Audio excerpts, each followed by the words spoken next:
Hello everyone. हम इस वाले लेक्चर में जो एडिटोरियल की नई मैगजीन आई है बिहार स्पेशल, उसको कवर कर रहे हैं। इसी क्रम में हमने एक लेक्चर कवर कर दिया है जिसमें कि हमने फटाफट 100 को कवर किया था।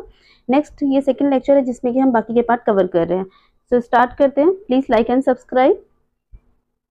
बिहार के नवीनतम आंकड़े। तो बिहार में कुछ आंकड़े ऐसे बदले हैं जो हर साल अलग हो जाते हैं, लेकिन इस बार कुछ अलग है, तो उसको कवर कर रहे हैं।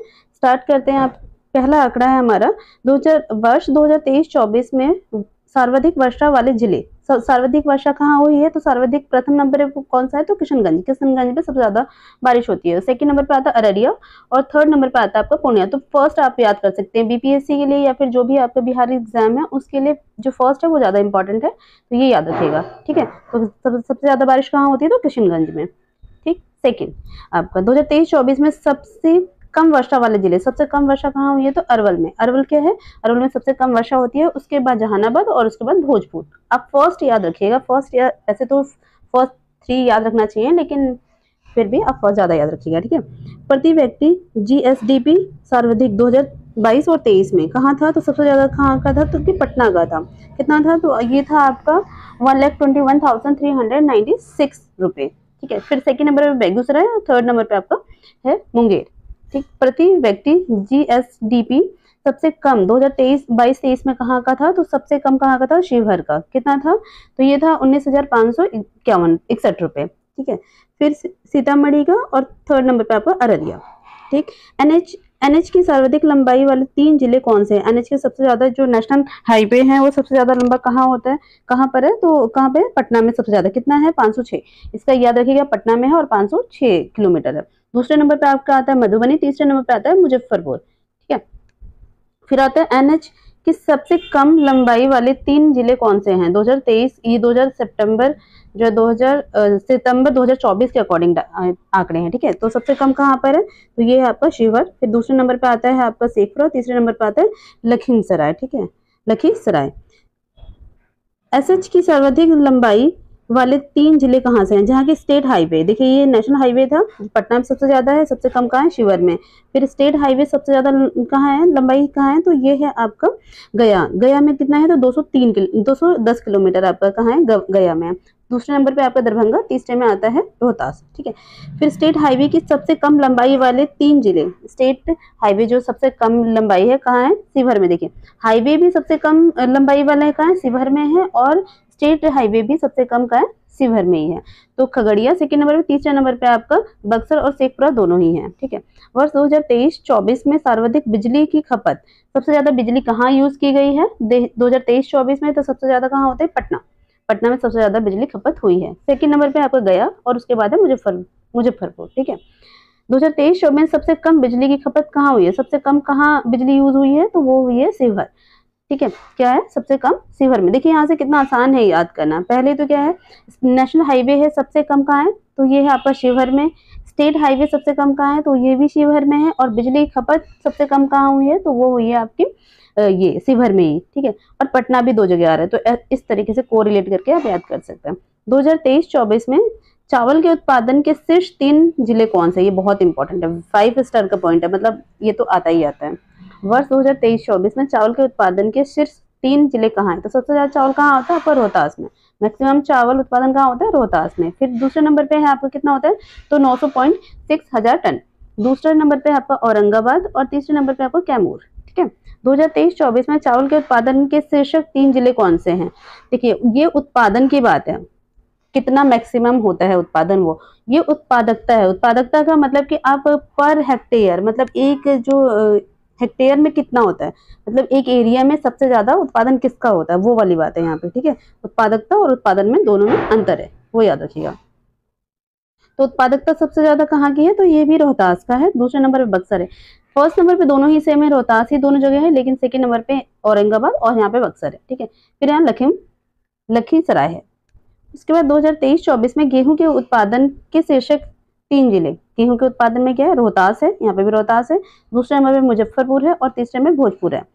फिर आता है गेहूं की उत्पादकता के शीर्ष 3 जिले। उत्पादकता की बात हो रही है। ठीक है। तो यहाँ पे कौन सा हो जाता है? आपका बेगूसराय। बेगूसराय में कितना होता है? तो 4012 किलोग्राम पर हेक्टेयर।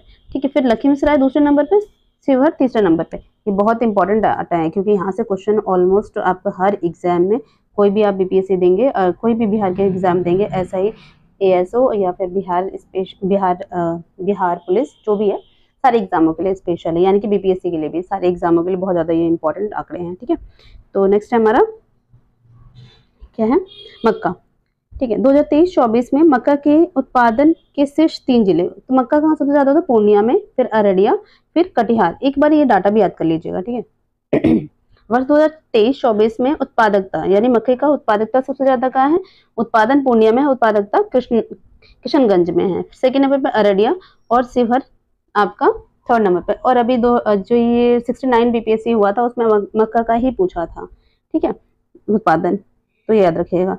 2023-24 में दलहन के उत्पादन में शीर्ष 3 जिले कौन से हैं, तो ये है पटना, पटना में सबसे ज्यादा उत्पादन होता है दलहन का, दाल का, फिर दूसरे नंबर पे दरभंगा, तीसरे नंबर पे आते हैं आपका औरंगाबाद। ठीक है, दलहन की उत्पादकता के शीर्ष जिले, उत्पादकता सबसे ज्यादा कहाँ है, तो पूर्वी चंपारण, ये याद रखिएगा, इन दोनों में कंफ्यूजन मत रखिएगा। पटना में सबसे ज्यादा होता है उत्पादन, लेकिन उत्पादकता सबसे ज्यादा कहाँ की है, तो पूर्वी चंपारण का है। ठीक है, बेगूसराय सेकेंड नंबर पे है और समस्तीपुर थर्ड नंबर पे है आपका।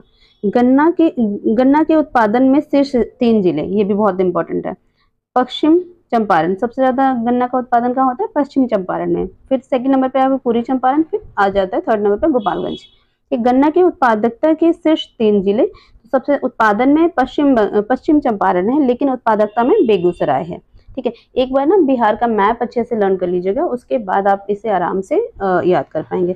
अमरूद का सर्वाधिक उत्पादन कहाँ होता है, तो रोहतास में होता है।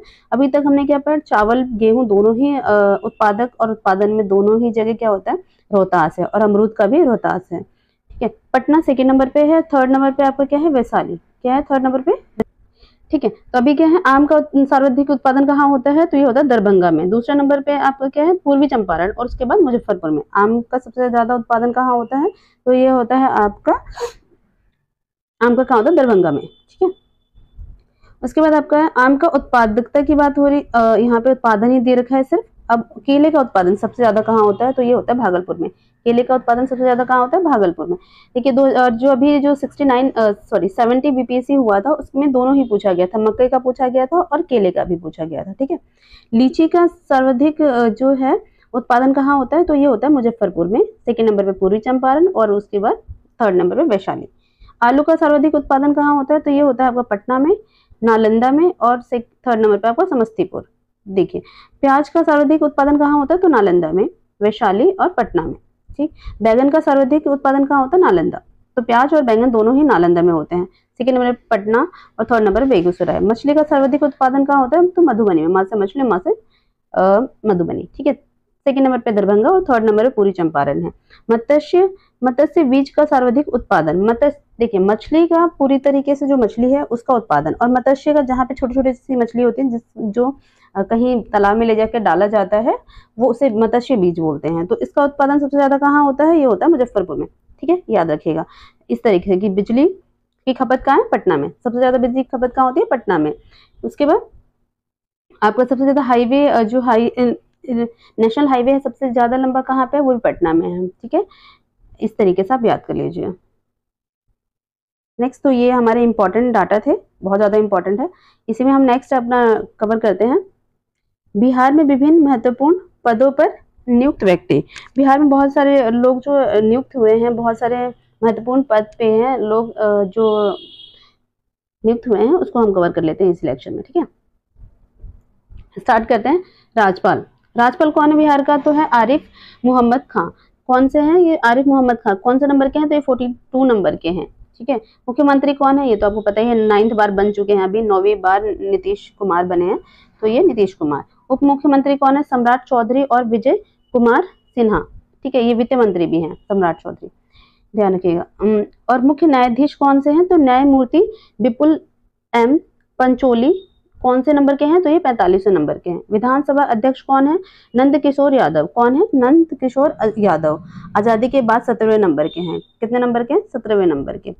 उसके बाद आ जाता है आपका विधानसभा अध्यक्ष, उपाध्यक्ष कौन है, तो ये है नरेंद्र नारायण यादव। विधानसभा के नेता प्रतिपक्ष कौन है, तेजस्वी यादव। विधान परिषद के सभापति कौन है, तो अवधेश नारायण सिंह कौन से नंबर के हैं, कौन से क्रम के हैं, तो 13वें क्रम के। विधान परिषद उप सभापति कौन है, तो ये बन गए हैं आपके राम वचन राय, डॉक्टर राम वचन राय। विधान परिषद नेता प्रतिपक्ष के कौन बने हैं, तो राबड़ी देवी, कौन है, राबड़ी देवी। मुख्य सचिव कौन बने हैं, तो प्रत्यय अमृत, कौन से कब बने हैं, तो ये बने 1 सितंबर 2022 से भी बनेंगे, अभी बने नहीं है, अभी बनेंगे, ठीक है। तो ये इंपॉर्टेंट है क्योंकि आने वाले हैं तो बहुत ज्यादा इंपॉर्टेंट हो जाता है। मुख्यमंत्री के प्रधान सचिव कौन है, डॉक्टर एस सिद्धार्थ, कौन है, डॉक्टर एस सिद्धार्थ। महाधिवक्ता कौन है, पीके शाही, महाधिवक्ता पीके शाही, ठीक है। उसका पुलिस महानिदेशक कौन है, डीजीपी कौन है, तो विनय कुमार जी, कौन है, विनय कुमार जी। राज्य मुख्य निर्वाचन अधिकारी कौन है, विनोद सिंह गुंजियाला, कौन है, विनोद सिंह गुंजियाला। राज्य के मुख्य सूचना आयुक्त कौन बने हैं, तो त्रिपुरारी शरण, कौन है, त्रिपुरारी शरण। अन्य सूचना आयुक्त कौन बने हैं, तो श्री ब्रिजेश मेहरोत्री एवं श्री प्रकाश कुमार, ठीक है। प्रधान महालेखाकार कौन है, लेखा परीक्षा यानी कि कौन बने हैं, तो ये डॉक्टर संदीप राय बने हैं। बिहार लोक सेवा आयोग के अध्यक्ष कौन है, इंपॉर्टेंट है, ठीक है, कौन है, परमार रवि मनुभाई, कौन है, परमार रवि मनुभाई। बिहार राज्य मानव अधिकार आयोग के अध्यक्ष कौन है, तो अनंत मोहन बदर, ठीक है। बिहार राज्य महिला आयोग के अध्यक्ष कौन बनी है, तो श्रीमती अप्सरा। बिहार राज्य पिछड़ा आयोग के अध्यक्ष कौन है, तो संजय कुमार सी। बिहार राज्य अति पिछड़ा वर्ग आयोग के अध्यक्ष कौन बने, नवीन कुमार आर्य, ठीक है। बिहार राज्य अल्पसंख्यक आयोग के अध्यक्ष कौन है, तो गुलाम रसूली बलियावी, ठीक है, गुलाम रसूली बलियावी। उसके बाद बिहार इंजीनियरिंग विश्वविद्यालय के पहले कुलपति कौन बने, फर्स्ट टाइम बन रहे हैं तो इंपॉर्टेंट है, ठीक है। बिहार इंजीनियरिंग विश्वविद्यालय के पहले कुलपति कौन बने हैं, प्रोफेसर सुरेश कांत वर्मा, कौन बने हैं, प्रोफेसर सुरेश कांत वर्मा। बिहार स्वास्थ्य विज्ञान विश्वविद्यालय के पहले कुलपति कौन बने हैं, तो ये फर्स्ट टाइम बन रहे हैं ना, तो फर्स्ट टाइम वाले थोड़ा इंपॉर्टेंट है, तो एक बार देख लीजिएगा ध्यान से, डॉक्टर सुरेंद्र नाथ सिन्हा। बिहार विधानसभा के लोक लेखा समिति के अध्यक्ष कौन है, तो ये है भाई वीरेंद्र। बिहार विधानसभा के प्राक्कलन समिति के अध्यक्ष कौन है, तो ये हैं आपके श्री तारकिशोर सिंह, कौन है, श्री तारकिशोर सिंह, ठीक है। रेलवे वित्त निगम का अध्यक्ष कौन है, तो श्री मनोज दुबे आरा के हैं, ठीक है। बिहार राज्य बाल अधिकार संरक्षण आयोग के अध्यक्ष कौन है, तो ये है डॉक्टर अमरदीप। बिहार फाउंडेशन के प्रबंध निदेशक कौन है, तो प्रदीप कुमार। बिहार राज्य फॉरेंसिक काउंसिल के नए अध्यक्ष डॉक्टर प्रकाश कुमार सिन्हा को बनाया गया है। भारतीय महिला हॉकी टीम का मुख्य कोच किसे बनाया गया है, तो हरेंद्र सिंह, कहाँ के हैं ये, हरेंद्र सिंह वेरी इंपॉर्टेंट है क्योंकि किसका बनाया गया है, महिला हॉकी टीम, भारतीय महिला हॉकी टीम की कोच बनी है, तो हरेंद्र सिंह। कहाँ के हैं, किस जिले के हैं, जिला पूछा जा सकता है, तो ये है सारण की, ठीक है। बिहार विद्युत विनियामक आयोग के अध्यक्ष कौन बनाया गया है, तो आमिर सुबहानी, किसको बनाया गया है, आमिर सुबहानी को बनाया गया है। Bihar chamber of commerce and industries के नए अध्यक्ष किसे बनाए गए हैं, पीके अग्रवाल को, किसे बनाया गया है, ये बनाया गया है आपका पीके अग्रवाल जी को। बिहार राज्य मदरसा शिक्षा बोर्ड के अध्यक्ष किसे बनाया गया है, ये बनाया गया है सलीम परवेज, किसे बनाया गया, सलीम परवेज को। बिहार राज्य अनुसूचित जनजाति आयोग के अध्यक्ष कौन है, तो ये हैं शैलेंद्र कुमार गढ़वाल, शैलेंद्र कुमार गढ़वाल, ठीक है। नेक्स्ट, बिहार राज्य वित्त आयोग के कौन से हैं, 7वें नंबर के अध्यक्ष। बिहार राज्य वित्त आयोग के 7वें नंबर के अध्यक्ष कौन से हैं, तो अशोक चौधरी ऋषि, अशोक चौधरी ऋषि, याद रखिएगा। बिहार राज्य महादलित आयोग के अध्यक्ष कौन है, तो मनोज कुमार ऋषि, कौन है, मनोज कुमार ऋषि। बिहार राज्य अनुसूचित जाति आयोग के अध्यक्ष कौन है, धनंजय कुमार उर्फ मृणाल पासवान, धनंजय कुमार उर्फ मृणाल पासवान, ठीक है। बिहार राज्य मछुआरा आयोग, ठीक है, इसका कौन है, तो ललन कुमार। नालंदा विश्वविद्यालय के चांसलर किसे बनाया गया है, अरविंद पनगड़िया जी को बनाया गया है, ठीक है, इसको बनाया गया है अरविंद पनगड़िया जी को बनाया गया है, याद रखिएगा, ये बहुत इंपॉर्टेंट है, कुछ जो इंपॉर्टेंट बात थे वो हमने कवर कर लिया। नेक्स्ट टॉपिक इसमें है आपका, एक सेकेंड, ये है बिहार के वर्तमान मंत्रिमंडल। बिहार के जो मंत्रिमंडल है वो एक बार कवर कर लेते हैं, ठीक है। स्टार्ट करते हैं। एक सेकेंड। श्री नीतीश कुमार क्या है? ये मुख्यमंत्री है। कितने बार बने हैं? तो ये 9th बार बने हैं, है ना। कितनी बार बन चुके हैं अभी तक? 9th बार बन चुके हैं। सामान्य प्रशासन, इनके पास कौन कौन से विभाग हैं? तो सामान्य प्रशासन, निगरानी, निर्वाचन, गृह और मंत्रिमंडल सचिवालय। इनके पास कितने हैं? 5 वो विभाग हैं। कौन कौन से? सामान्य प्रशासन, निगरानी, निर्वाचन, गृह, मंत्रिमंडल और सचिवालय। ठीक है। श्री सम्राट चौधरी उप मुख्यमंत्री, और इनके पास क्या है? तो वित्त विभाग इन्हीं के पास है। वाणिज्य विभाग भी इन्हीं के पास है। ठीक है। श्री विजय कुमार सिन्हा उप मुख्यमंत्री हैं। इनके पास क्या है? कृषि। एंड दूसरा है आपका खान एवं भूतत्व। क्या है? खान एवं भूतत्व। ठीक है। नेक्स्ट है आपका श्री विजय कुमार चौधरी। इनके पास क्या है? जल संसाधन, संसदीय कार्य और सहकारिता। ठीक है। तो श्री प्रेम कुमार ये है सहकारिता का। ठीक है। श्री प्रेम कुमार को किसका बनाया गया है? सहकारिता मंत्रालय का बनाया गया है। श्री हरि सहनी, तो ये पिछड़ा वर्ग एवं अति पिछड़ा वर्ग के मंत्री बने हुए हैं। इनका विभाग इनके पास है। श्री श्रवण कुमार के पास कौन सा विभाग है? तो ये है ग्रामीण विकास विभाग। श्री संतोष कुमार सुमन के पास है लघु जल संसाधन। श्री विजेंद्र प्रसाद यादव के पास कौन से हैं? दो इनके पास विभाग है, ऊर्जा विभाग और योजना एवं विकास विभाग। श्रीमती रेणु देवी के पास कौन सा है? तो पशु एवं मत्स्य संसाधन। श्री सुनील कुमार के पास कौन सा है? पर्यावरण, वन एवं जलवायु। ठीक है। श्री मंगल पांडे के पास कौन सा? स्वास्थ्य और विधि। 2 विभाग इनके पास है, मंगल पांडे के पास। ठीक है। श्री नीरज कुमार सिंह के पास कौन सा? लोक स्वास्थ्य अभियंत्रण। कौन सा है? श्री नीरज कुमार के पास कौन सा है? तो ये लोक स्वास्थ्य अभियंत्रण। श्री अशोक चौधरी के पास कौन सा? तो ग्रामीण कार्य इनके पास है। श्रीमती लेसी सी के पास कौन सा है? तो खाद्य एवं उपभोक्ता संरक्षण विभाग। ठीक है। नेक्स्ट श्री मदन सहनी के पास कौन सा है? तो इनके पास है समाज कल्याण। श्री नीतीश मिश्रा के पास उद्योग, नितिन नवीन के पास है पथ निर्माण। ठीक है, रोड विभाग मतलब जो है। संजय सरावनी के पास कौन सा है? राजस्व एवं भूमि सुधार। श्री महेश्वरी हजारी के पास कौन सा? सूचना एवं जन संपर्क। श्रीमती शीला कुमारी, इनके पास कौन सा विभाग है? तो यहाँ परिवहन। श्री सुनील कुमार के पास कौन सा है? तो शिक्षा। और इस पर सबसे ज्यादा बजट किसके लिए अलॉट किया गया है? तो शिक्षा के लिए ही किया गया है। ठीक है। जनक राम किसके हैं? तो अनुसूचित जाति एवं जनजाति कल्याण विभाग के। श्री नंदन पासवान किसके हैं? गन्ना उद्योग के लिए। ठीक है। और गन्ना उद्योग में सबसे टॉप पे कौन सा है? तो आपका है पश्चिमी चंपारण। ठीक है। दूसरे नंबर पे पूर्वी चंपारण। जयंत राज भवन निर्माण। मोहम्मद जमा खान, इनके पास कौन सा है? अल्पसंख्यक कल्याण विभाग। रत्नेश सदा के पास कौन सा है? मद निषेध यानी दारू। ठीक है, बहुत टाइम से बैन है वैसे तो बिहार में। उत्पादन एवं निबंधन। केदार प्रसाद गुप्ता के पास कौन सा? पंचायती राज। सुरेंद्र मेहता के पास कौन सा? खेल विभाग। ठीक है। इसके पास आपका आ जाता है संतोष कुमार सिंह के पास कौन सा है? श्रम प्रशासन। कौन सा है? तो ये संतोष कुमार सिंह के पास कौन सा? श्रम संसाधन। कृष्ण कुमार मंटू के पास कौन सा? सूचना प्रौद्योगिकी। मोतीलाल प्रसाद के पास कौन सा? कला संस्कृति एवं युवा विभाग। ठीक है। जीवेश कुमार के पास नगर विकास एवं आवास विभाग। विजय कुमार मंडल के पास है आपदा प्रबंधन।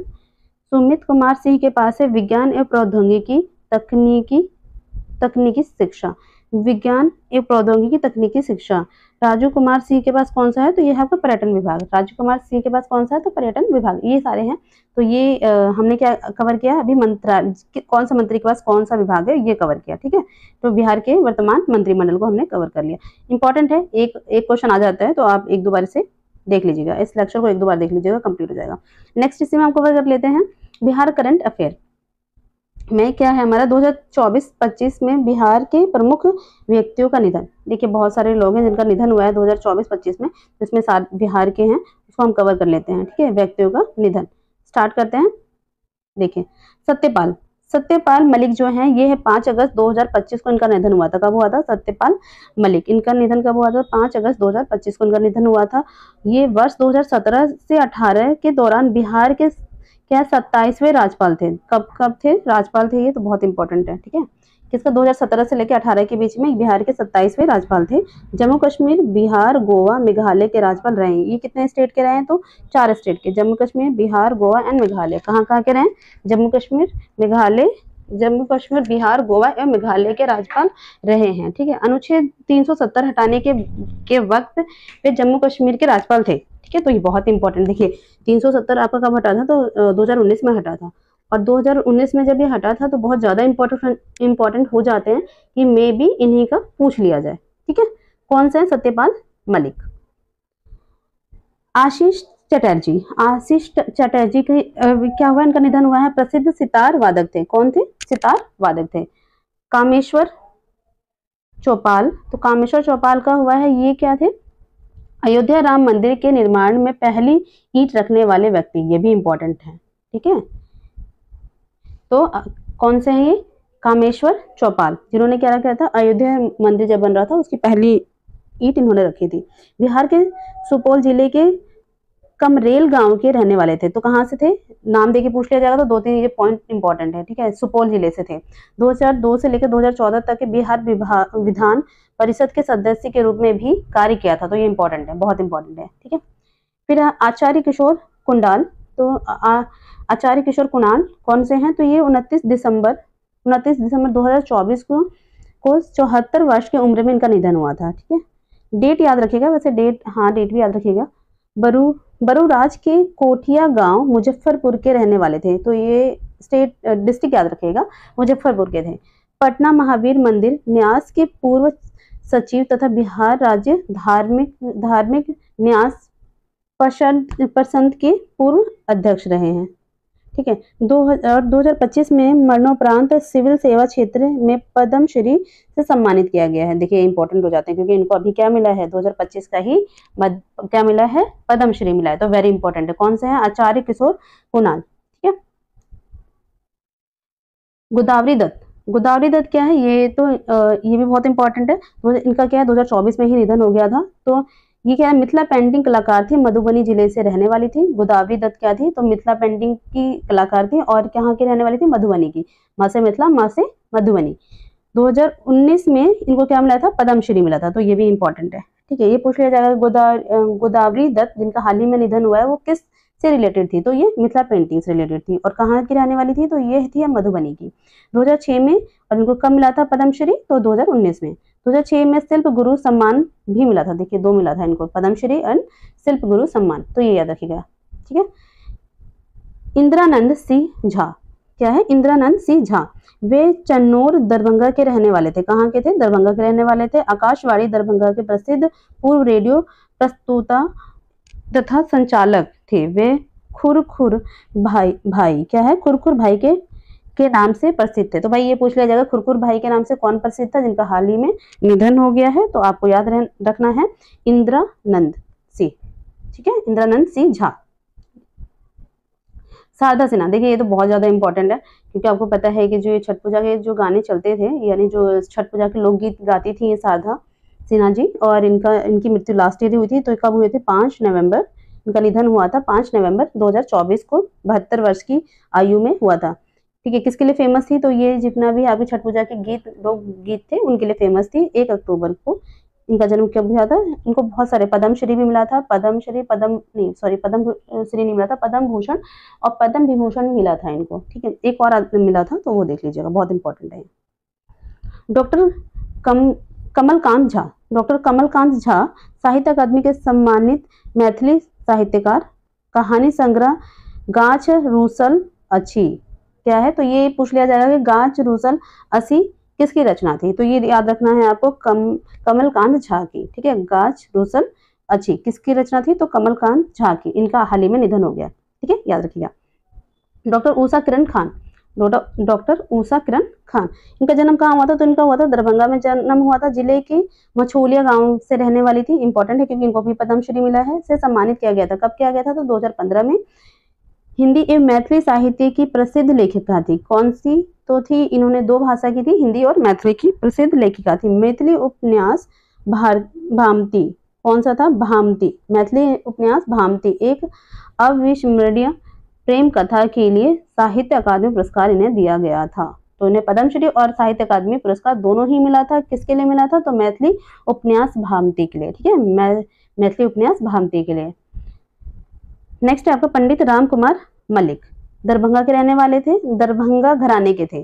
ठीक है, ध्रुपद गायक थे। कौन थे? तो ध्रुपद गायक थे। पूछ लिया जाएगा पंडित राम कुमार मलिक हाल ही में निधन हुआ है, वो किस घराने से संबंधित थे? तो ये थे आपके ध्रुपद घराने से संबंधित थे। पद्मश्री इन्हें मिला था, तो ये भी बहुत इंपॉर्टेंट हो जाते हैं। घराना याद रखिएगा। ठीक है, ध्रुपद घराना। नेक्स्ट है हमारा, इतने थे तो जिनका निधन हुआ था बहुत इंपॉर्टेंट है, आप इसको अच्छे से एक दो बार लेक्चर देख लीजिएगा। नेक्स्ट हमारा टॉपिक है, ठीक है, तो ये भी बहुत इंपॉर्टेंट है क्योंकि हर साल मेले से एक क्वेश्चन आ जाता है। तो ये क्या 2024-25 में आयोजित हुए प्रमुख महोत्सव मेले कौन कौन से हैं? तो देखिए, आम महोत्सव कहाँ मनाया गया? ये मनाया गया, आपका डेट आपको इतना याद रखने की जरूरत नहीं है क्योंकि डेट नहीं पूछा जाता है, बट हाँ कहाँ मनाया गया वो इंपॉर्टेंट है। ठीक है, तो ये याद रखिएगा। डेट तो आप कितना ही याद रख लेंगे, बस ये डेट इसलिए है कि आपको पता चले कि कितना इंपॉर्टेंट है। जून का 2025 का तो वेरी इंपॉर्टेंट हो जाता है, रिसेंट का ही अभी। आम महोत्सव कहाँ मनाया गया था? तो ये मनाया गया था पटना में। सूफी महोत्सव कहाँ मनाया गया था? ये भी मनाया गया था पटना में। शेरशाह महोत्सव कहाँ मनाया गया था? तो ये मनाया गया था आपका रोहतास। ठीक है, तो शेरशाह महोत्सव कहाँ मनाया गया था? ये भी मनाया गया था आपका रोहतास में। परशुराम उत्सव मेला कहाँ मनाया गया था? तो पटना में। मगही उत्सव कहाँ मनाया गया था? तो ये भी मनाया गया था आपका पटना में। पटना में ज्यादा महोत्सव मनाए गए हैं, तो ये याद रखिएगा। ठीक है, लच्चर महोत्सव कहाँ मनाया गया था? तो जमुई में। ये थोड़ा इंपॉर्टेंट है क्योंकि अलग है। थावे महोत्सव कहाँ मनाया गया था? तो गोपालगंज। थावे कहाँ है आपका? गोपालगंज में ही है, तो इसलिए कहाँ मनाया जाएगा? गोपालगंज में। मुंडेश्वरी कहाँ है? कैमूर में। मुंडेश्वरी जो टेम्पल है, मंदिर है, वो कहाँ पर है? कैमूर में है, तो ये भी आपका कैमूर में मनाया गया था। प्रथम शौर्य वेदनाम उत्सव, देखिए पहला है ये, है ना, तो पहला बहुत इंपॉर्टेंट है। प्रथम शौर्य वेदनाम उत्सव कहाँ मनाया गया था? तो ये मनाया गया था आपका पूर्वी चंपारण में। ठीक है, कहाँ मनाया गया था? मगही उत्सव कहाँ? पटना में। लच्चर महोत्सव कहाँ? जमुई में। थावे मरुस्थल गोपाल महोत्सव गोपालगंज में। मुंडेश्वरी कैमूर में। प्रथम शौर्य वेदनाम उत्सव कहाँ मनाया गया था? तो ये मनाया गया था पूर्वी चंपारण में। बौद्ध महोत्सव कहाँ मनाया गया था? तो बौद्ध महोत्सव कहाँ मनाया जाएगा? बौद्ध जहाँ पे आपका बुद्ध का वो है, तो कहाँ पर है वो? ये है आपका बोध गया में। ठीक है, कहाँ मनाया गया था? बुद्ध महोत्सव कहाँ मनाया गया था? तो ये मनाया गया था ठीक है, तो ये बौद्ध महोत्सव कहाँ था? तो आपका बोध गया में। पतंग उत्सव कहाँ मनाया जा रहा था? तो ये मनाया जा रहा है पटना में। कलरव पक्षी महोत्सव कहाँ है? तो ये आपका जमुई में। ठीक है, सूर्य महोत्सव कहाँ मनाया जा रहा था? तो औरंगाबाद में। अंतर्राष्ट्रीय कोहा बेजा कुंडखर महोत्सव कहाँ मनाया जा रहा था? ये रोहतास में। कहाँ मनाया जा रहा था? ये थोड़ा सा अलग है, तो ये देख लीजिएगा, रोहतास में। ठीक है, तपोवन महोत्सव कहाँ मनाया गया? तो ये मनाया गया जी में। ठीक है, गया का नाम बदल के गया जी कर दिया गया, तो वहां मनाया गया। ठीक है, बागवानी महोत्सव कहाँ मनाया गया? पटना में। मकर मेला कहाँ लगता है? तो ये लगता है राजगीर में। मदार महोत्सव कहाँ मनाया गया? बांका में। जो थोड़ा सा डिफरेंट है, देखिए एक ही जगह पटना में बहुत सारे हैं, तो इतना है वो एक साथ याद कर लीजिए, बाकी थोड़ा अलग अलग हैं, तो उनको थोड़ा सा ज्यादा देख लीजिएगा। मंदार महोत्सव कहाँ है? तो ये है बांका में। मखाना उत्सव कहाँ मनाया गया? बेंगलुरु में। ये इंपॉर्टेंट हो सकता है, क्यों? देखिए क्योंकि ये ना मखाना महोत्सव है, और मखाना आपको पता है मखाना बोर्ड अभी बिहार में खोला जा रहा है ना, तो ये इससे रिलेटेड है। और ये बहुत अलग हो जाएगा कि मखाना महोत्सव कहाँ है, हमें लगेगा कि बिहार में है, बट ये बिहार में नहीं होगा, बेंगलुरु में होगा, तो ये वेरी इंपॉर्टेंट है। ठीक है, मखाना महोत्सव कहाँ मनाया गया? बेंगलुरु में। इंद्रधनुष महोत्सव कहाँ मनाया गया? तो पटना में। राज्य युवा उत्सव कहाँ मनाया गया? लखीसराय में। चंद्रगुप्त साहित्य महोत्सव कहाँ मनाया गया? दरभंगा में। तो इस हमने भी क्या कवर कर लिया? हमने मेले कवर कर लिए, जो इनको अभी रिसेंट में ही राजकीय मेले का दर्जा मिला है, तो ये इंपॉर्टेंट हो जाता है, देख लीजिएगा। 5-6 एक दो बार देखेंगे तो याद हो जाएगा। अब हम कवर कर लेते हैं 2025 में जो बिहार में चलाए गए नए महत्वपूर्ण कार्यक्रम थे। बिहार में बहुत सारे ऐसे कार्यक्रम चलाए गए जो महत्वपूर्ण है, तो देख लेते हैं, 3-4 हैं। ठीक है, स्टार्ट करते हैं। राजस्व महाअभियान कार्यक्रम क्या है? राजस्व महाअभियान कार्यक्रम कब से कब चलाया गया? 16 अगस्त से 2025 से लेकर के 20 सितंबर 2025 तक चलाया जाएगा। अभी ये स्टार्ट हो चुका है 16 तारीख तक, अभी अगले महीने के 20 तारीख तक चलेगा। ठीक है, ये कितने चरणों में करा गया? तो इसका आयोजन किया गया है 3 चरणों में। किस लिए किया गया है? डिजिटल भूमि अभिलेखों में मौजूद त्रुटियों का समाधान करना, यानी कि डिजिटल जो भूमि है उसमें जो अब क्या किया गया है, बहुत सारी गलतियां हुई हैं, उसको सुधार करना है, और जो अभी नहीं, जिनको ऑनलाइन नहीं दर्ज किया गया उनको ऑनलाइन दर्ज किया जाएगा, ठीक है। और विरासत और बंटवारे के नामांतरणों को प्रोसेस करना है, यानी कि जो अभी जिनका रजिस्ट्री नहीं हुआ है उस चीज को रजिस्टर करा देना है। अनुसूचित जाति और जनजाति विकास शिविर कार्यक्रम, ठीक है, ये कब चला है? 14 अप्रैल 2025 से लेकर के 12 जुलाई 2025 तक इसका आयोजन किया गया। इसका उद्देश्य क्या था? तो अनुसूचित जाति, अनुसूचित समुदायों को विभिन्न विकास योजनाओं से आच्छादित करना, उनकी समस्याओं का त्वरित समाधान करना, जो भी इनको ऐसी और इन सब लोगों को जो प्रॉब्लम हो रही है उनको योजनाओं से अवगत कराना है और तुरंत उसको कुछ प्रॉब्लम हो रही है तो उसको खत्म करना है, इसका उद्देश्य है, ठीक है। महिला संवाद, तो महिला संवाद जो है ये कब चलाया गया? महिला संवाद चलाया गया 18 अप्रैल से लेकर के 20 जून तक 2025 तक चलाया गया। और इसमें क्या है, ये जो कार्यक्रम 70,000 जगहों पे चलाया गया था। इसमें जो महिलाओं ने भाग लिया, 1,56,00,000 महिलाओं ने भाग लिया। और ये इसमें क्या है, जितनी भी योजनाएं अब महिलाओं के लिए चलाई जा रही है उनके बारे में इनको जानकारी देना इसका उद्देश्य था, ठीक है। आपका शहर आपकी बात कार्यक्रम कब चलाया गया? 25 अप्रैल से प्रारंभ हुआ है, ठीक है। कहाँ चलाया गया? 90 नगर निकाय में चलाया गया है और 1609 वार्डों में कार्यक्रम आयोजित किया गया, ठीक है। इसका उद्देश्य क्या था? तो शहरी क्षेत्र में नागरिकों को बुनियादी सुरक्षा उपलब्ध कराना है, जो लोग शहर में रह रहे हैं उनको जो बेसिक जो जरूरतें हैं उनको उपलब्ध कराना तथा विकास कार्यों में उनकी भागीदारी को सुनिश्चित करना, ठीक है। प्रगति यात्रा कार्यक्रम कहाँ से शुरू हुआ? तो ये आरंभ होगा, अभी जो हुआ था ये हुआ था आपका 23 दिसंबर 2024 से, और खत्म कब हुआ है? तो 21 फरवरी 2025 को खत्म हो चुका है। कहाँ से हुआ था? तो ये देखिए, प्रगति यात्रा की शुरुआत कहाँ से हुई थी, ये ज्यादा इंपॉर्टेंट। तो कहाँ से हुई थी? तो ये हुई थी आपके पश्चिमी चंपारण से। पश्चिमी चंपारण के बगहा 2 प्रखंड से प्रारंभ हुआ था, थारू टोला घोटवा से, ठीक है। तो ये नहीं पूछेगा, लेकिन हाँ किस जिले से स्टार्ट हुआ है तो ये पश्चिमी चंपारण से पूछा जा सकता है, ठीक है। इसमें क्या करा गया था? तो इसकी शुरुआत हुई थी और खत्म कहाँ हुआ था? तो ये खत्म हुआ था पटना में। शुरुआत कहाँ से हुई थी? तो हुई थी चंपारण के पश्चिमी चंपारण से, और इसका समापन कहाँ हुआ? तो पटना में, ठीक है। मुख्यमंत्री नीतीश कुमार ने प्रगति यात्रा के दौरान लगभग 50,000 करोड़ की 430 योजनाओं की घोषणा की है, ठीक है। लगभग 50,000 और कितनी योजना होंगी? तो 430 योजनाओं की घोषणा की है। तो ये 4 अभियान है, 4 या 5 अभियान है, इसको 1-2 बार पढ़ लीजिएगा, मतलब इंपॉर्टेंट है, ठीक है। नेक्स्ट टॉपिक है हमारा इसी में, नई घोषणाओं के तहत विभिन्न मद योजनाओं में दी जाने वाली राशि, ठीक है। जो अलग अलग जो हमारी योजनाएं आई हैं उसमें कितनी कितनी राशि दी जाती है, इसकी बात चल रही है। नई घोषणाओं के तहत विभिन्न मद योजनाओं में दी जाने वाली राशि, ठीक है। तो इसको कवर कर लेते हैं। मुख्यमंत्री अनुसूचित जाति एवं जनजाति छात्रावास अनुदान योजना के तहत कितने रुपए दी जाएगी? तो पहली राशि जो दी जाएगी वो कितनी जाएगी? 1,000 रुपए दी जाएगी प्रति माह, ठीक है। इसको बढ़ा दिया गया है, कितना कर दिया गया है? तो अब ये 2025 में पहले 1,000 रुपए दिया जाता था, अब ये 2,000 प्रति माह कर दिया गया है, ठीक है। बिहार पत्रकार सम्मान पेंशन योजना के तहत पात्र पत्रकारों को कितना दिया जाएगा? तो पहले 6,000 दिया जाता था, अब कितना दिया जाएगा? 15,000 प्रति माह दिया जाएगा, ठीक है। मृतक पत्रकार के आश्रित पति पत्नी को, अगर कोई पत्रकार है उनकी पत्नी या पति का देहांत हो गया है तो उनको कितना मिलेगा? तो उनको प्रति माह पहले 3,000 मिलता था, अभी कितना मिलेगा? 10,000, इसकी राशि बढ़ा दी गई है, ठीक है। आशा कार्यकर्ताओं को कितना मिलेगा? पहले 1,000 मिलता था, अभी कितना कर दिया गया है? 3,000 कर दिया गया है, ठीक है, जो आशा वर्कर थी। ममता कार्यकर्ता दीदियों को प्रति प्रसव कितना दिया जाता था?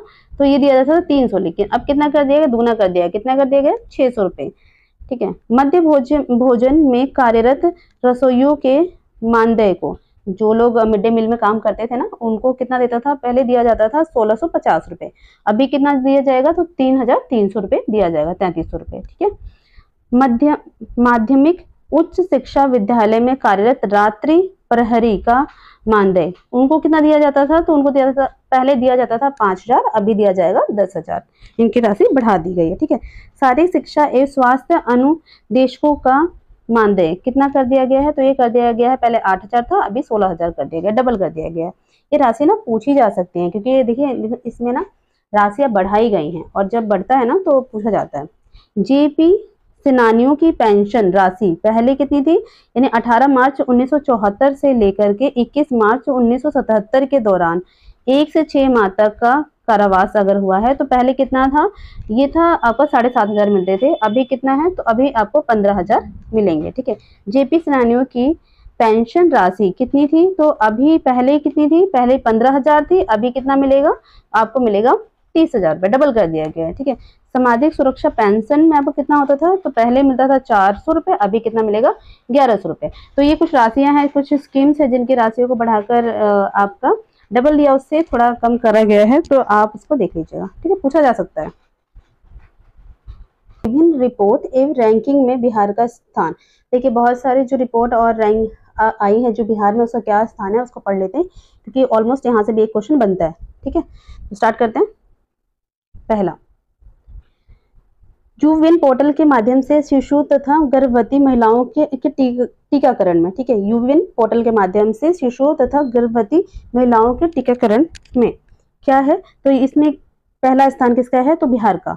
भारत में बिहार का कौन सा स्थान है, पहला, इंपॉर्टेंट हो जाता है। ठीक है, one nation one ration card के सर्वाधिक लाभार्थी के मामले में, यानी कि one nation one ration card जो है उसका यूज करने वाला सबसे ज्यादा राज्य कौन सा है, तो ये भी आपका राज्य है आपका बिहार। ठीक है, कौन सा राज्य है, बिहार।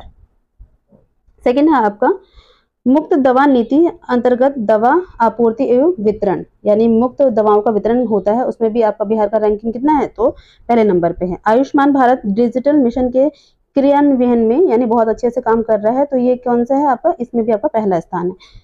पोषण पखवाड़ा गतिविधियों के क्रियान्वयन में आपका है पहला स्थान है। ठीक है, अटल पेंशन योजना के क्रियान्वयन में आपका पहला स्थान है। ठीक, प्रधानमंत्री माइक्रो फूड इंडस्ट्री प्रोसेसिंग योजना के क्रियान्वयन में आपका पहला स्थान है। सब में पहला ही दे रखा है, ये जो यहाँ पे दिया हुआ है याद कर लीजिएगा। ठीक है, ई ग्राम राज्य पोर्टल पर आंकड़े अपलोड करने में कौन सा स्थान है, पहला स्थान है। ई ग्राम स्वराज पोर्टल पर आंकड़े अपलोड करने में भी इनका स्थान पहला है बिहार का।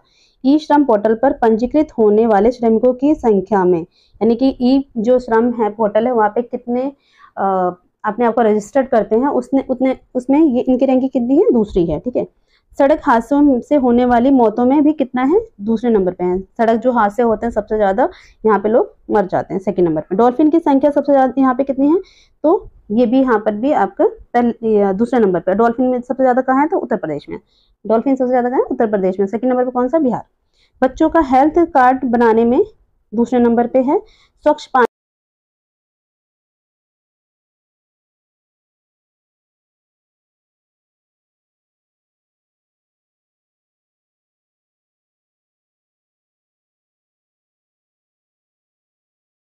जो स्वच्छ पानी और सफाई SDG गोल जो था आपका, ठीक है, सस्टेनेबल डेवलपमेंट गोल जो है उसमें कितना नंबर है, ये 6 नंबर है के मामले में जो हमारा बिहार है वो कौन से नंबर पे है, तो ये तीसरे नंबर पे है। आयुष्मान कार्ड बनाने में जो बिहार का नंबर है वो कौन से नंबर का है, तो तीसरे नंबर पे है। ठीक है, सुकन्या समृद्धि योजना के तहत बेटियों के खाता खोलने में कौन से नंबर पे है, तो छठे नंबर पे। सुकन्या योजना में क्या होता है, सुकन्या योजना में 10 साल की बेटियां होती हैं और तब तक उनका खाता खोला जा सकता है, और उसमें 1 लाख मैक्सिमम 1.5 लाख राशि होती है। ठीक है, जिसपे ब्याज बहुत ज़्यादा मिलता है, और वो जब 18 साल की हो जाती है तो वो उनको मिलती है राशि। तो ये सुकन्या योजना में। ठीक है, ये सिर्फ 2 बेटियों पे ही लागू होता है। ठीक है, तो उसमें कौन से नंबर पे है, छठे नंबर पे है। बैंकों से ऋण लेने के मामले में कौन से नंबर पे है, तो ये है 6 नंबर पे। तो ये हमने इसकी रैंकिंग पढ़ लिया पूरी तरीके से। अब हमारा बिहार सरकार द्वारा जो घोषित किए गए नए दिवस वो पढ़ लेते हैं। यहाँ से भी एक क्वेश्चन आ जाता है, जो बिहार सरकार द्वारा घोषित किए गए नए दिवस कौन कौन से हैं, तो ये है आपका, देखिए, बिहार संग्रहालय दिवस कब मनाया जाता है, ये मनाया जाता है 7 अगस्त को। कौन सा दिवस, संग्रहालय दिवस, तो 7 अगस्त को। महाराणा प्रताप जी की जयंती कब मनाई जाती है, ये मनाई जाती है 9 मई को। विजय उत्सव दिवस कब मनाया जाता है, तो 23 अप्रैल कुंवर सिंह के से संबंधित है, कुंवर सिंह से संबंधित है। ठीक है, जल जीवन हरियाली दिवस कब मनाया जाता है, तो प्रत्येक माह के प्रथम मंगलवार को मनाया जाता है। कब मनाया जाता है, प्रथम मंगलवार को। ठीक है, प्रत्येक माह को। शहीद दिवस कब मनाया जाता है, ये मनाया जाता है आपका 15 जनवरी को, सॉरी 15 फरवरी को, सॉरी। प्रतिबंध दिवस कब मनाया जाता है, यानी कि प्रतिबंध दिवस शराब नहीं सेवन किया जाता है ना, तो शराब, क्योंकि आपको पता है कि पूरे बिहार में शराब क्या है, प्रतिबंध लगा हुआ है उस पर। तो कब मनाया जाता है, ये मनाया जाता है 26 नवंबर को। आयुष्मान आरोग्य शिविर कब मनाया जाता है, प्रत्येक माह की 14 तारीख को मनाया जाता है। ठीक है। परिवार नियोजन दिवस कब मनाया जाता है, ये मनाया जाता है प्रत्येक माह की 21 तारीख को। प्रत्येक माह की 21 तारीख को। पृथ्वी दिवस कब मनाया जाता है, तो ये मनाया जाता है बिहार पृथ्वी दिवस। ठीक है। बिहार पृथ्वी दिवस कब मनाया जाता है, ये 9 अगस्त को मनाया जाता है। वैसे हमारा कब मनाया जाता है, 22 अप्रैल को। ठीक है। जो भारत का है, ऑल ओवर इंडिया में जो वर्ल्ड अर्थ डे है वो कब मनाया जाता है, 22 अप्रैल को। ठीक है। डॉल्फिन दिवस कब मनाया जाता है, ये मनाया जाता है 5 अक्टूबर को। ये लास्ट टू लास्ट ईयर कहाँ पूछा गया था, आपके यूपीपीएससी में पूछा गया था। तो ये एक दो बार पढ़ लीजिएगा, देख लीजिए, है ना। तो ये क्या है, एक बार रिवाइज कर लेते हैं। जो क्या है, संग्रहालय, बिहार संग्रहालय दिवस 7 अगस्त को। महाराणा प्रताप सिंह की जयंती 9 मई को। विजय उत्सव दिवस 23 अप्रैल को। और हरियाली जल जीवन हरियाली मिशन प्रत्येक माह के प्रत्येक मंगलवार को, जो प्रथम होता है। ठीक है। शहीद दिवस कब मनाया जाता है, तो ये 15 फरवरी को। आपका प्रतिबंध दिवस यानी शराब जो प्रतिबंध लगाया था 26 नवंबर को मनाया जाता है। आयुष्मान आरोग्य शिविर कब मनाया जाता है, 14 तारीख को। ठीक है। हर माह की 14 तारीख को। और नियोजन दिवस कब मनाया जाता है, परिवार नियोजन दिवस आपका 22 तारीख को मनाया जाता है हर महीने की। पृथ्वी दिवस, बिहार पृथ्वी दिवस 9 अगस्त को। डॉल्फिन दिवस 5 अक्टूबर को। ठीक है। तो ये आपका बिहार में कुछ नए दिवस स्टार्ट किए गए, ये भी हमने कवर कर लिया, ये इंपॉर्टेंट है। ठीक है। नेक्स्ट, बिहार सरकार के आगामी लक्ष्य। देखिए, बिहार सरकार और भारत के कुछ आगामी लक्ष्य हैं जो कि आपके अपने अकॉर्डिंग उन्होंने डिसाइड किया हुआ है, जिसमें कि हम देखिए बिहार का देख रहे हैं। तो पहला, बिहार को पूर्ण विकसित बनाने का लक्ष्य कब तक रखा गया है, ये रखा गया है 2047 तक। बिहार के किसी गांव में 50 किलोमीटर के अंदर नेशनल हाईवे तक पहुंचने का लक्ष्य रखा गया है, ये रखा गया है आपका 2030 तक। बिहार की पहली नदी जोड़ो परियोजना कौन सी, कोसी मेची लिंक को पूर्ण करने का लक्ष्य रखा गया है आपका कहाँ, तो 2029 तक। ठीक है। बिहार के हरित आवरण को 17 करने का, यानी 17% करने का लक्ष्य रखा गया है। कब तक रखा गया है, ये रखा गया है 2028 तक। अभी कितना है, 8%। ठीक है। बिहार को फाइलेरिया से मुक्त करने का कब तक लक्ष्य रखा गया है, ये रखा गया आपका 2027 तक। फाइलेरिया मच्छर काटने से होता है, और ये क्या होता है, बेसिकली हाथी पाँव भी बोला जाता है। तो इसके पैर में पूरी तरीके से सूजन आ जाती है ना। तो इसका लक्ष्य कब तक रखा गया है, 2027 तक खत्म करने का। राज्य के किसी भी कोने में 3 घंटे में पटना पहुंचने का लक्ष्य रखा गया है। किसी भी राज्य के किसी भी कोने से कितने घंटे में पटना पहुंचा जा सकता है, पटना राजधानी है आपकी, पता है बिहार की, 3 घंटे में। इसका लक्ष्य रखा गया है 2035 तक। और राज्य के किसी भी कोने से 4 घंटे में पटना पहुंचने का लक्ष्य रखा गया है, बजट भाषण में बोला गया। जो बजट 2025-26 में आया है, ये कब तक का है, तो 2027 तक। यानी किसी भी आप डिस्ट्रिक्ट में है बिहार के, तो आप पटना तक 4 घंटे में पहुंचेंगे, ये कब तक रखा गया है, 2027 तक। और 3 घंटे में पहुंचेंगे, ये कब तक रखा गया है, 2035 तक। वेरी इंपॉर्टेंट है, क्योंकि कंफ्यूजिंग का पॉइंट है ना, तो ये ध्यान रखिएगा, ये 1-2 बार रिवाइज कर लीजिएगा। बिहार से खसरा रुबेला को खत्म करने का लक्ष्य रखा गया है आपका 2026 तक। खसरा रुबेला को 2026 तक। ठीक है। फाइलेरिया को 2027 तक। तो ये थोड़ा सा याद रखिएगा। ठीक है। 100 आवासन वाले 49 नए छात्रावास स्थापना करने का लक्ष्य रखा गया है 2025 और 26। ठीक है। जेपी सेतु के समांतर 6 लेन पुल को निर्माण करने का लक्ष्य रखा गया है 2028 तक। बिहार के 5 करोड़ पौधे लगाने का लक्ष्य रखा गया है कब तक, 2025-26 तक। पता नहीं लगे हैं या नहीं लगे, अभी तो चल ही रहा है। ठीक है। बिहार के भू संरक्षण कार्य को पूरा करने का लक्ष्य रखा गया है जुलाई 2026 तक, नेक्स्ट ईयर। ठीक है। बिहार के निर्यात को 20 गुना बढ़ाकर देश की कुल निर्यात का कितना प्रतिशत करना है, 10% लक्ष्य हासिल करना है। कब तक, 2025 तक। ठीक है। आत्मनिर्भर बिहार के 7 निश्चित 2 के साथ 7 लक्ष्यों को प्राप्त करने की सीमा रखी गई है आपका 2025 तक। ठीक है। टीका पूरी तरह से खत्म करने का लक्ष्य रखा गया है, तो आपका टीबी पूरी तरीके से खत्म करने का लक्ष्य कब तक रखा गया है, तो ये रखा गया है 2025 तक। ठीक है। भारत का भी एक लक्ष्य है, वो भी एक बार देख लीजिएगा। औरंगाबाद, डिहरी एवं सासाराम शहरों के लिए पेयजल आपूर्ति करने का लक्ष्य रखा गया है 2027 तक। ठीक। कृषि एवं सरवती, ठीक है, सहवर्ती।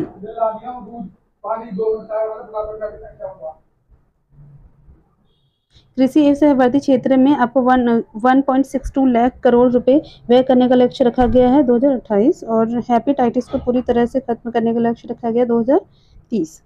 एड्स को पूरी तरीके से समाप्त करने का लक्ष्य है आपका 2030 तक, जो कि हमारे भारत का भी 2030 ही तक है। सौर ऊर्जा से लगभग 20% बिजली बनाने का लक्ष्य रखा गया है 2030 तक। भारत का और बिहार का दोनों का अलग अलग है, ठीक है। बिहार की सड़क दुर्घटना में 50% तक की कमी लाने हेतु लक्ष्य रखा गया है 2025 तक। अभी की दुर्घटना से होने वाली मौतों में हमारा जो बिहार है वो कौन सा नंबर पे है? सेकंड नंबर पे, ठीक है। तो 50% कमी कब तक आ जाएगी? 2030 तक आ जाएगी, ठीक है। उसके बाद 100% साक्षरता प्राप्त करने का लक्ष्य कब तक रखा गया है? तो ये रखा गया है 2030 तक। कब तक रखा गया है? 2030 तक। उच्च शिक्षा के लिए 50% सकल नामांकन अनुपात हासिल करने का लक्ष्य रखा गया है 2035। बिहार सरकार शुद्ध शून्य कार्बन उत्सर्जन का लक्ष्य रखा गया है आपका, कितना रखा गया है? पहले ये पूर्व में ये लक्ष्य 2040 तक था, लेकिन अभी कितना कर दिया गया है? तो ये 2070 तक, और भारत का भी 2070 तक है जीरो कार्बन एमिशन का, ठीक है। कब तक? तो ये लक्ष्य है, कुछ आगामी लक्ष्य हैं जो बिहार के हैं, बहुत इंपॉर्टेंट है, एक बार इसको अच्छे से रिवाइज कर लीजिएगा, क्योंकि Bihar special BPSC exam, Bihar में जो टीचर्स के एग्जाम है या फिर एएसओ आईएएसआई सबके लिए इंपॉर्टेंट है, ठीक है। 2023 में जो आई है वन स्थिति रिपोर्ट, इसी क्रम में हमारा ये बिहार का है, ठीक है। ये अभी से पहले 2021 में आई थी, लेकिन उसके बाद 2024 में आनी थी, लेकिन तब नहीं आई, लेकिन अब आई है, ठीक है। 2023 वाली अब प्रकाशित हुई है 2025 में। तो देख लेते हैं। देखिए, भारत एवं बिहार का वन स्थिति रिपोर्ट आती है ये, इसमें हम बिहार का जो कवर कर रहे हैं, इसमें क्या है? देखिए, वन स्थिति रिपोर्ट जो है प्रत्येक 2 वर्ष में आती है। कितने वर्ष में आती है? प्रत्येक 2 वर्ष में। और इस प्रकाशित कौन करता है? तो भारतीय वन सर्वेक्षण द्वारा प्रकाशित की जाती है। सबसे पहले कब आई थी? तो 1987 में सबसे पहले प्रकाशित हुई थी। ये रिपोर्ट जो है इसी क्रम में कौन से नंबर की है? तो 18वें के नंबर क्रम की है। 2021 वाली 17 क्रम की थी। इसमें जो आंकड़े उपयोग किए गए हैं वो दूर संवेदी उपग्रह से लिए गए हैं, जो रिसोर्स सेट 2 से प्राप्त आंकड़ों का उपयोग किया जाता है, ठीक है। ये 2-3 चीजें हैं। भारत वन स्थिति रिपोर्ट को पर्यावरण, वन एवं जलवायु परिवर्तन मंत्री कौन है आपके? भूपेंद्र यादव जी ने देहरादून से प्रकाशित किया है। कहाँ से प्रकाशित किया है? देहरादून ने। किसने किया है? भूपेंद्र यादव जी ने किया है। और किसके द्वारा किया जाता है? पर्यावरण वन एवं जलवायु परिवर्तन आयोग के द्वारा किया जाता है ये, ठीक है। अब देखिए, बिहार में वनावरण कितना है? तो बिहार में वनावरण कितना है? तो इससे पहले बिहार का वनावरण है आपका 7532.45 वर्ग किलोमीटर है। ये कुल भौगोलिक क्षेत्र का है। बिहार के कुल भौगोलिक क्षेत्र का कितना है? 8% है, ठीक है। कितना परसेंट है? 8% है। ये रिपोर्ट जो 2021 में आई थी, उससे इस बार वनावरण कितना ज्यादा है? तो 129.19 किलोमीटर ज्यादा है। पॉइंट का तो देखिए पॉइंट याद रहे ना रहे, लेकिन ये आंकड़े जरूर याद रखने हैं, ठीक है। जो मेन आंकड़ा है ये 129 पॉइंट इतनी की वृद्धि हुई है। अब सबसे ज्यादा जो वनावरण क्षेत्रफल में, जो जिलों के वनावरण क्षेत्रफल के अनुसार सबसे ज्यादा कहाँ पर है? तो सबसे ज्यादा कहाँ पाए जाते हैं? ये पाए जाते हैं आपके, सबसे ज्यादा है कैमूर, भभुआ में सबसे ज्यादा है। कितना है? तो ये आंकड़े भी याद रखिएगा, 1025.68, 1025 याद रखिएगा। लगभग में ही आता है, वैसे पॉइंट में नहीं पूछा जाता है। तो पश्चिमी चंपारण सेकंड नंबर पे है 908.23 एंड जमुई थर्ड नंबर पे है 670, ठीक है। तो पॉइंट में याद रखने की जरूरत नहीं है, मेन आपको याद रखना है। फर्स्ट नंबर पे कौन है? कैमूर में सबसे ज्यादा वनावरण पाया जाता है। दूसरे नंबर पे आपका चंपारण, पश्चिमी चंपारण, और तीसरे नंबर पे है आपका जमुई, ठीक है। सबसे कम वनावरण कहाँ पाया जाता है? तो सबसे कम पाया जाता है आपका शेखपुरा में, फिर अरवल, फिर बक्सर में, ठीक है। कितना पाया जाता है? तो ये पाया जाता है 0.82। कहाँ पर? शेखपुरा में सबसे कम, शेखपुरा, फिर अरवल, फिर बक्सर। ये याद रखिएगा। आंकड़े थोड़ा बहुत याद रखिएगा फर्स्ट का, बाकी छोड़ सकते हैं, ठीक है। जिलों के वनावरण प्रतिशत के अनुसार, अभी हमने पढ़ा था वो किस क्षेत्रफल के अनुसार था, लेकिन अभी क्या है? ये प्रतिशत के अनुसार है। तो प्रतिशत के अनुसार क्या है? सबसे ज्यादा कहाँ पर? सबसे अधिक प्रतिशत में कहाँ है? तो कैमूर में। कैमूर में आपका प्रतिशत में भी है और वैसे भी है, क्षेत्रफल के अनुसार भी है। दूसरा है आपका कितने हैं? तो ये 30.51% पे फैला हुआ है। कैमूर के 30.51 किलोमीटर पे पूरा फैला हुआ है। जमुई में सेकंड नंबर पे है, कितना है? 21.65। तो ये आप लगभग याद रखिएगा 21 पॉइंट, ठीक है। मुंगेर में कितना है? 21.5, लगभग बराबर ये दोनों का। सबसे कम कहाँ है? तो सबसे कम कहाँ पाया जाता है? तो शेखपुरा में। शेखपुरा में क्षेत्रफल में भी कम था, फिर बक्सर में था, फिर सिवान में। ये परसेंट थोड़ा सा याद रखिएगा। नेक्स्ट है हमारा 2021 की तुलना में वनावरण में वृद्धि, तो कौन से जिले में कितनी वृद्धि हुई है 2021 की तुलना में, ये देख लेते हैं। देखिए 2021 की तुलना में वनावरण में वृद्धि, सर्वाधिक वृद्धि वाले जिले, सर्वाधिक वृद्धि कहाँ हुई, तो भागलपुर में। सबसे ज्यादा कहाँ वृद्धि हुई है, तो ये हुई है आपका 33.82 किलोमीटर, यानी लगभग 33%। फिर आपका मधुबनी में हुई दूसरे नंबर 25% लगभग। पूर्वी चंपारण में आपके 19% लगभग। ये सारा याद रखना है आपको, ठीक है। तो ये देखिए ये आंकड़े भूल जाइए, लेकिन ये मत ही भूलिए, ये बहुत इंपॉर्टेंट है, ठीक है। 2021 की तुलना में वनावरण में कमी सबसे ज्यादा कहाँ आई है, तो सबसे ज्यादा कमी कहाँ आई है, ये आई है कैमूर भभुआ में। ठीक, कितनी कमी आई है, तो 35 किलोमीटर, लगभग 35 किलोमीटर की कमी आई है। फिर नवादा में आई है लगभग 9 किलोमीटर, एंड किशनगंज में आई है लगभग 7 किलोमीटर, ठीक है, ये याद रखिएगा। अन्य बिंदु हमारे जो है इसके अनुसार क्या है, तो बिहार में झाड़ियों का कुल क्षेत्रफल कितना है, वो है आपका 260.80, यानी कि लगभग 260 वर्ग किलोमीटर। कुल क्षेत्रफल का कितना है, ये याद रखिए, ये इंपॉर्टेंट है। तो ये है 0.28%। वाल्मीकि टाइगर रिजर्व पश्चिमी चंपारण में है, वो आपका 796.12 किलोमीटर पूरा क्या करता है, वहां पर वन फैले हुए हैं। ये कुछ टाइगर रिजर्व क्षेत्रफल का कितना है, तो ये है आपका 85.71%, यानी कि 85%, ठीक है। 2023 में बिहार में विभिन्न प्रकार के वनों के क्षेत्र कौन कौन से हैं, तो देखिए ये है आपका वन अत्यंत संघन वन, जहाँ पे अत्यंत संघन वन यानी बहुत ज्यादा घने हैं, वो कौन सा एरिया है, 70% अधिक शिखर सघनता, यानी बहुत ज्यादा घने हैं। वो कितना एरिया कवर करता है, वो करता है आपका 387 किलोमीटर पूरा। परसेंट में कितना है, तो 0.41%। सामान्य संघन वन कितने हैं, तो यानी ये है आपका 40 से लेकर 70 शिखर संघनता है, जिसमें कितना है 3284 किलोमीटर है, आपका 3.49% के लगभग है। और खुले वन में, जो खुले वन है वो कौन कितने हैं, तो 10 से लेकर 40% है। शिखर संघनता जहाँ पाई जाती है, ऊपर जो कैनोपी होती है ना, वो यहाँ पे नापी जाती है, ठीक है। 3861 किलोमीटर है, 4 पॉइंट आपका लगभग 4%, ठीक है। कुल क्षेत्रफल का आपका कितना हो जाता है, तो कुल क्षेत्रफल का है ये आपका 7532 किलोमीटर, और हमारा परसेंट में कितना है 8%। ये बहुत इंपॉर्टेंट है, यही पूछा जाता है बेसिकली, है ना। तो 7532 किलोमीटर, और अगर आपका देखा जाए परसेंट में तो 8 किलोमीटर, सॉरी 8%, ठीक है। बिहार में वनावरण में शीर्ष जिले, वनावरण में शीर्ष जिले कौन कौन से हैं, तो ये देख लीजिए, अत्यंत संघनता के हिसाब से बताया गया है ये, ठीक है।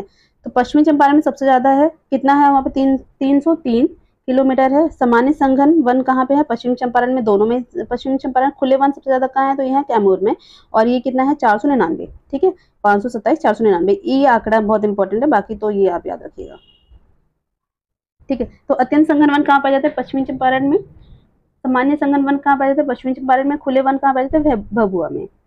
बिहार में अभिलिखित वन क्षेत्र, तो वन क्षेत्र कौन सा, आरक्षित वन क्षेत्र कितना है, तो ये थोड़ा सा याद कर लीजिए, इंपॉर्टेंट हो सकता है। 693 किलोमीटर है, ठीक है।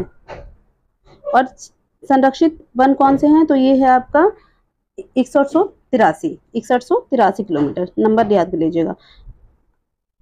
अवगिकृत जो है, अवगिकृत कौन सा है, तो 566 किलोमीटर है। कुल अभिलिखित वन कितने हैं, तो आपका है ये कितना है 7442 किलोमीटर, 7442 किलोमीटर। ये पूरा था वन रिपोर्ट, ठीक है, बिहार की वन रिपोर्ट थी, जो कि इंपॉर्टेंट है बिहार की किसी भी एग्जाम के लिए। नेक्स्ट इसी टॉपिक में हम कवर करते हैं।